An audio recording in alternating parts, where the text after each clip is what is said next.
Hello, book lovers. My name is Josie. I'm in a corner. I've got books, and let's talk about them. –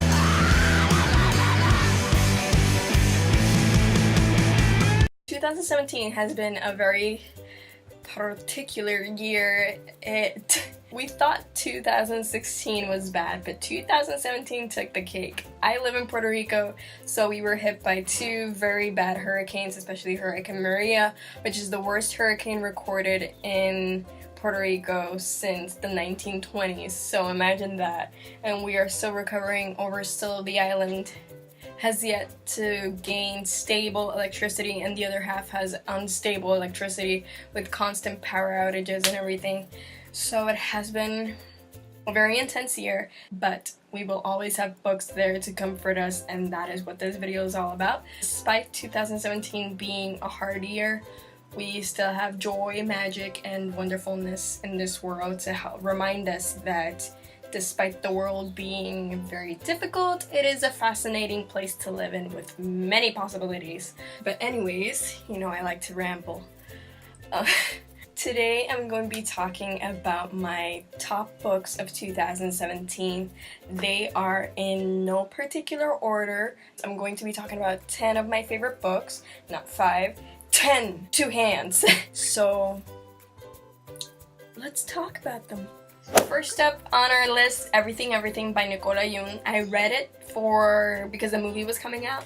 I know, Josie, that's such a typical reason to read a book, but yes, I had to read it before the movie came out, and I absolutely loved it, especially because it's a floppy copy. Apart from that, this book is very adorable, and it feels like a hug.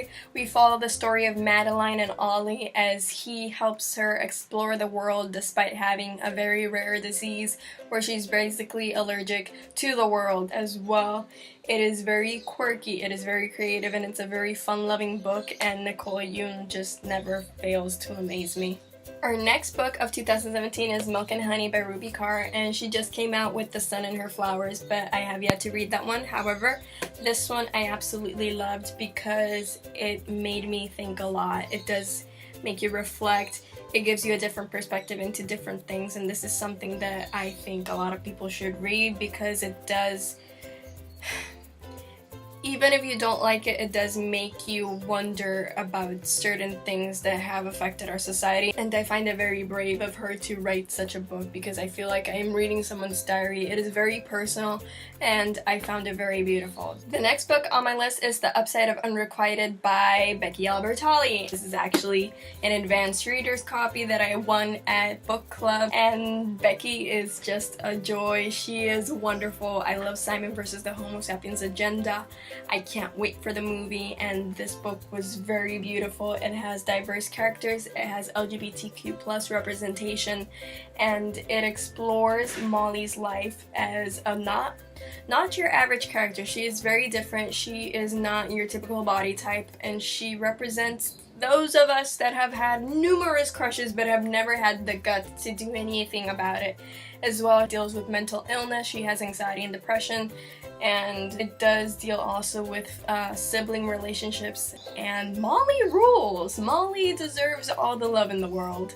Our next book is The Female of the Species by Mindy McGinnis, and this book will definitely make you think. I read it in a day. Mindy McGinnis tells Alex Kraft's story so vividly, and you feel like you're actually there as well. You feel a part of these characters, and sometimes you're yelling at them, sometimes you're crying, but in the end you understand that what happens had to happen for a reason. It is triggering, so I recommend to tread lightly with it, but it is definitely worth the sit down because you will see the world in a different perspective as well. You will look at these situations in a different light, and I think that's something we all need to do.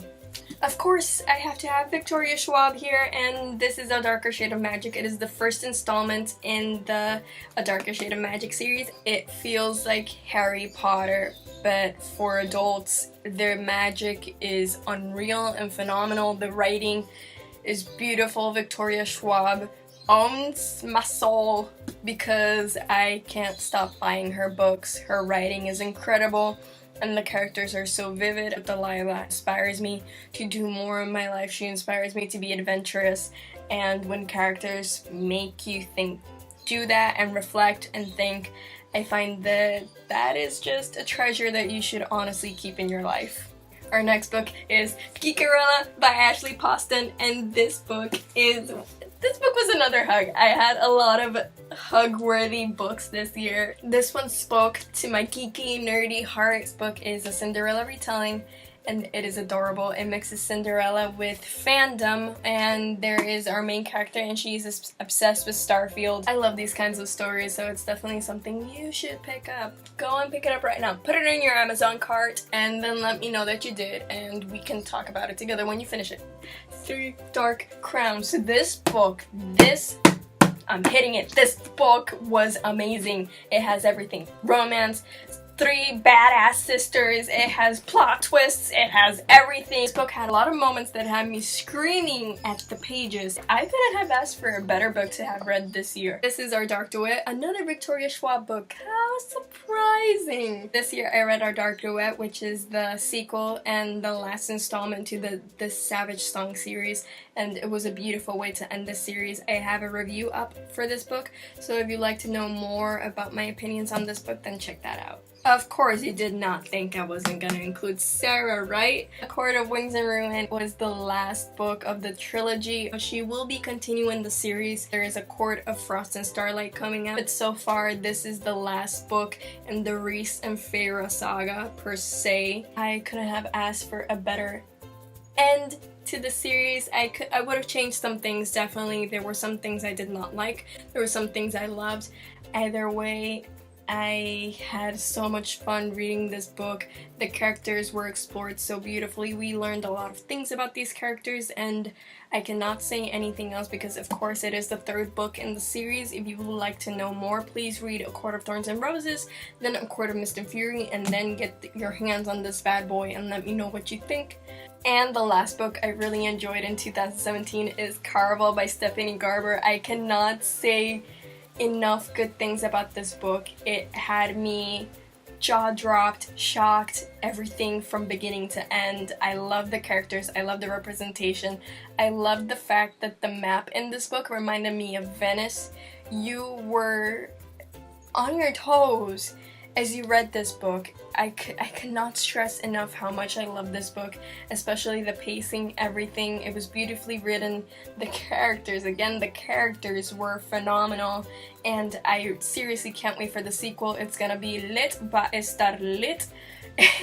Oh, it just started raining. Okay, well, I hope you liked this video. Please like and subscribe. Hit the notification bell if you want to know when I upload. As well, leave a comment below saying if you liked, disliked, or what are your favorite books that you read this year. I hope you all have happy holidays, a happy new year, and happy Three Kings Day if you celebrate that too. I do. My tree is still up. I'm not taking it down until January. So that's a thing. Apart from that, stay happy, stay positive, and I'll see you next time. Bye!